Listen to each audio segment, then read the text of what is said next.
Adam snuck into a lecture hall. None of the students noticed him as they listened to their elven teacher's explanation of the cataclysm from a millennia ago. He frequently interjected with his own tidbits about events, a snide remark about the general. The elf's tone was well past condescending. Still, Adam listened. Welcome to Mythical Phylogeny Adventures. I'm your guide, Jason. Today, I want to look at an oddity which would occur in a fantasy world. How would long-lived species impact history and archaeology?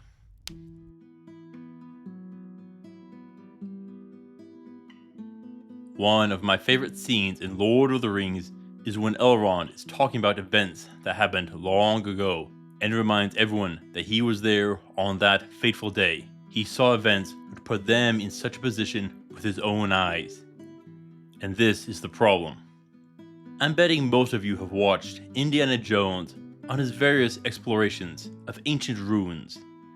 And it is a common trope that an adventurer partakes in, going into lost ruins of great ages, getting past traps and golems, and other dangers to find hidden treasures and lore. But what happens if you have an elf in your party?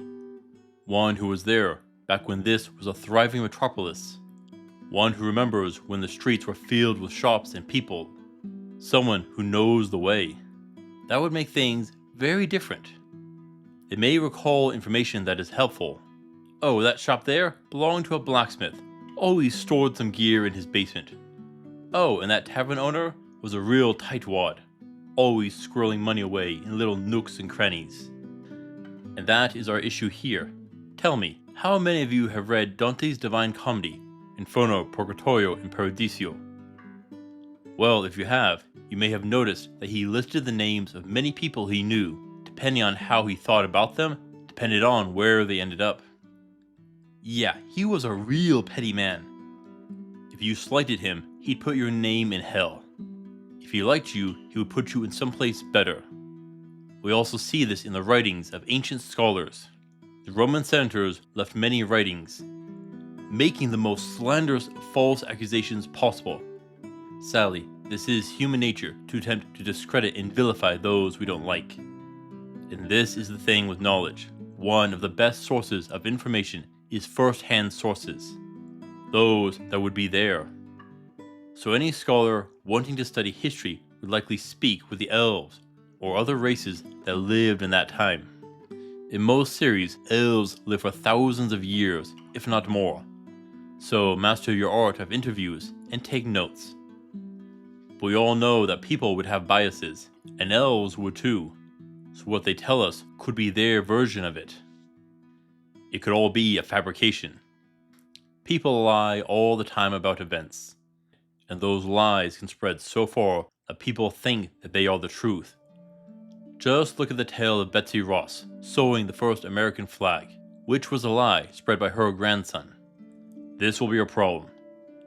Meaning records will need to be scrutinized heavily. It will quickly slow down the work.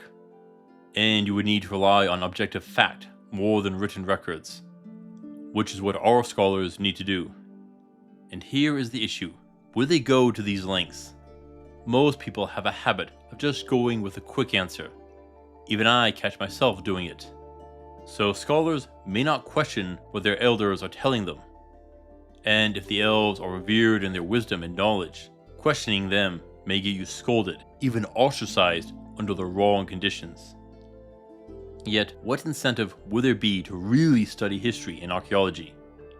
Why go out to some dangerous ruins and sift through dust and bones to find out when talking to elves is so much faster? And I think that my earlier ramblings may hold the key. Elves have opinions, don't they? And they may slander a family, your family. Then wouldn't you want to prove them wrong, to rub it in their face? Oh, that would be so sweet. And that would be only one reason. Of course, we could also have distrust of elves. This, of course, would arise. Elves slandering the wrong family over an event long ago, which with the egos of nobility, it will happen. Additionally, elves may be reclusive or even absent from some events. Often they are said to be hard to find or that they don't accept outsiders. If that is the case, then archaeology and history would definitely be studied more. Now, researching history may involve interviews with multiple elves and comparing their stories. But there is a major issue that comes with long-lived species. How do they perceive time? To you, what is a while ago? A week? A month? A year? For an elf, it could be longer. A little while ago could be back when your grandfather was a kid. What's worse, they may consider two events happening at the same time, even if they are years apart. They could be the same time to an elf. This means the timeline of events could be harder to discern, or so when most fantasy series have a world history of tens of thousands of years. And that brings up the pre-elf history. What about things that happened before the oldest of elves were born? This could be a mystery from the Age of Gods, or an event which reshaped the world, in an attempt to uncover what was lost from a golden age. If an event like that had happened, it could spur forth a massive surge of those seeking lost knowledge.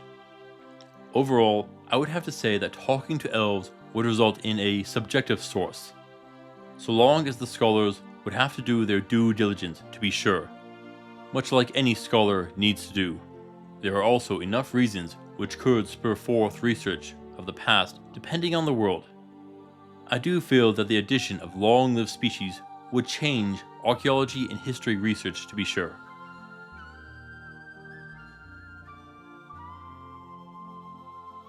On the upside, things aren't all that bad. What would it be like to have an elf in your party? What about an archaeologist? Yes, it would help. Imagine you are walking through some ancient ruins, but you have no clue where you are. That can get scary. But what if you have someone who understands what you are seeing, that could read the writing on the walls?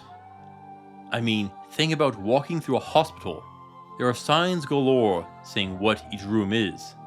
You may see something similar in these ruins. You find your treasure, but there are words written under it, a warning about what will happen. And an elf who knows the history may be able to guide you through easier, even better if they have been in such a place before. Even if they haven't been there, they may recognize some of the features of the place, know the meaning of the statues and symbols. Now, of course, they may have the same issue as humans, due with languages and memory. It gets faulty. Who here can tell me their high school locker combo? I couldn't even guess it, and I used it a couple of times a day for 4 years. Nor do I remember much of my French. And our elven allies may have that issue as well. And you can't fault them. If you hadn't needed the language in ages, you are bound to forget it. Still, even if they can get the basics, it should help. Honestly, I think every party should have an archaeologist with them. Maybe that is a job for a cleric, a monk, or a wizard perhaps. If your quest giver is an elf with such knowledge, I am hoping that they can give you much more detailed instructions. Something more than, go here and find this thing. No, something like, go here, take 2 lefts and a right, then straight past the statues. That is much better, isn't it? And for adventurers, reliable instructions could save their lives and much time. If elves are trustworthy, their assistance in such research truly would be invaluable. Detailed descriptions of how the cities were in their peak, the exact language and proper pronunciations, the subtle internal facets of society which were lost. Things that there are no way that we can truly know. Only assume based on the writings of others. All of that is now within our grasp.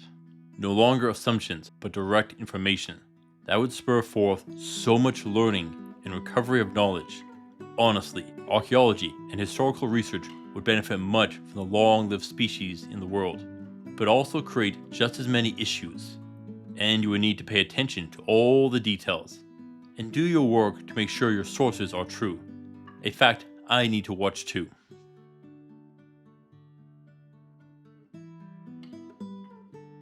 Adam shook his head. This was old rhetoric to be sure. Still, there were a few tidbits that were new to him. Though, he had his doubts that the Grand Duke of Edinburgh once ran through the town wearing nothing but feathers. How elves and other long-lived races impact the study of archaeology and history has potentially massive implications. Would you not agree? At worst, it could render such fields irrelevant. Thank you for watching, adventurers. Please return next time for Mythical Phylogeny. Until then, I'll see you on the roads.